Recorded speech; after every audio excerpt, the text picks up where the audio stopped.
For this you must be punished. Please stand. I find you guilty of the offense charged. I'll set your sentence at confinement in the penitentiary for a period of 99 years. The sentence goes into effect today. As required by law, you will receive all back time credits. Counsel, is there any reason in law why sentence should not be pronounced at this time? Safely held to be turned over to a duly authorized receiving agent of the Institutional Division of the Texas Department of Criminal Justice. Please go with faith.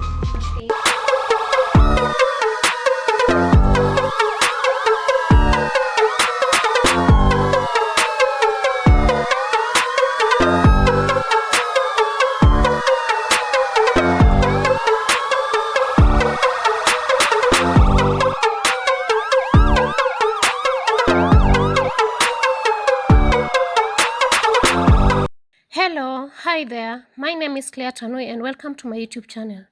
Today we will be discussing one of the most shocking cases that you will ever come across. Let's get into it. Elizabeth Escalona was born in 1989. She is the daughter to Ophelia Escalona and sister to Margaret Escalona, among other siblings. Her father is known to be alive but has been described by Ophelia to be an absent dad who even sexually abused his daughters. At one point, the father was even sent to prison for sexually abusing a child of a family friend. Elizabeth was born and raised in Dallas, Texas. She had a chaotic upbringing, and at the age of 11, Elizabeth was hanging around gang members and doing some hard drugs. At the age of 12, Elizabeth is said to have been assaulting her mother. Because of all this, Elizabeth never made it past the 8th grade. When she was 14, that's around 2004, she got pregnant with her first child, who is a daughter, and continued living with her mother. Elizabeth never stopped using drugs while pregnant and even after giving birth. She will continue with her abuse, and at one point, her daughter had to run away because she couldn't take it anymore. Much is not known about how she earned a living, but multiple reports indicate that she was severely involved with the police because of her gang members' activities and drug abuse. Side note, after all this, Elizabeth will go ahead to have 4 other children. During this period, she will stay with her mother most of the time, but she will sometimes move and get her own place. Side note, at this point, she had 2 baby daddies, fathers to her first and second child. It is reported that the baby daddies mostly had issues with her because of her extreme drug use of cocaine and other drugs, that it even got to a point where these dads wanted custody of their own children. Now, fast forward, in 2011, Elizabeth had 4 kids.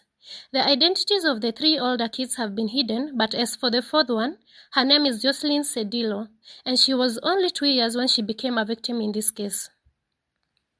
On September of 2011, Elizabeth, who is now 23 years at this point, she was having potty training problems with Jocelyn, her 4th born. A side note, Elizabeth is at this point approximately around 4 months pregnant with her 5th child. Back to the story. One day, during these potty training sessions, that's on September 7th, 2011, Elizabeth got frustrated with Jocelyn because she wasn't learning fast how to reuse a potty. In a fit of rage, Elizabeth began to violently attack her 2-year-old Jocelyn in her apartment while the other children are watching. She used several methods and objects on her, including kicking her in the stomach, hitting her with a milk jug, and using a belt.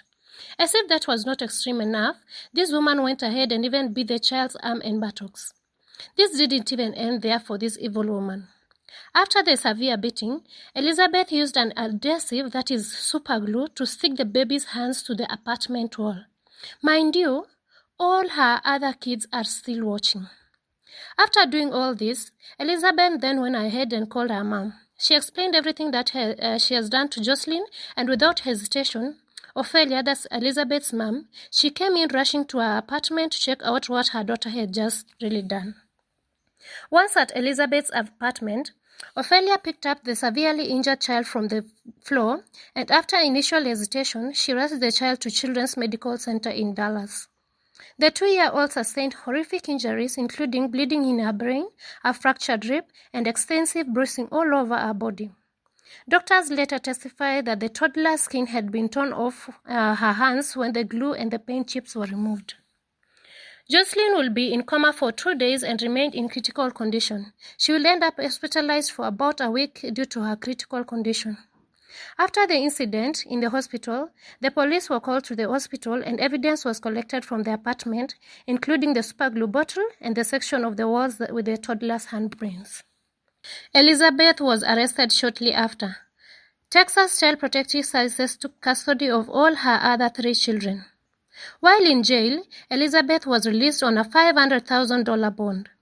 While out on bond, in early 2012, that's around February, she gave birth to her 5th child, that was a boy. On July 12, 2012, Elizabeth pleaded guilty to the charge of the felony injury to a child, a crime punishable by anywhere from 5 years to life in prison. She rejected a plea deal that would have sentenced her to 45 years in prison. A 5-day sentencing hearing took place in October 2012, during which gruesome photos of Jocelyn were shown and the doctors testified. Elizabeth testified, crying and asking for leniency, saying she was not a monster.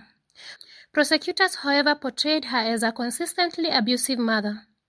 On October 12, 2012, State District Judge Larry Michel sentenced Elizabeth to 99 years in prison. The judge stated,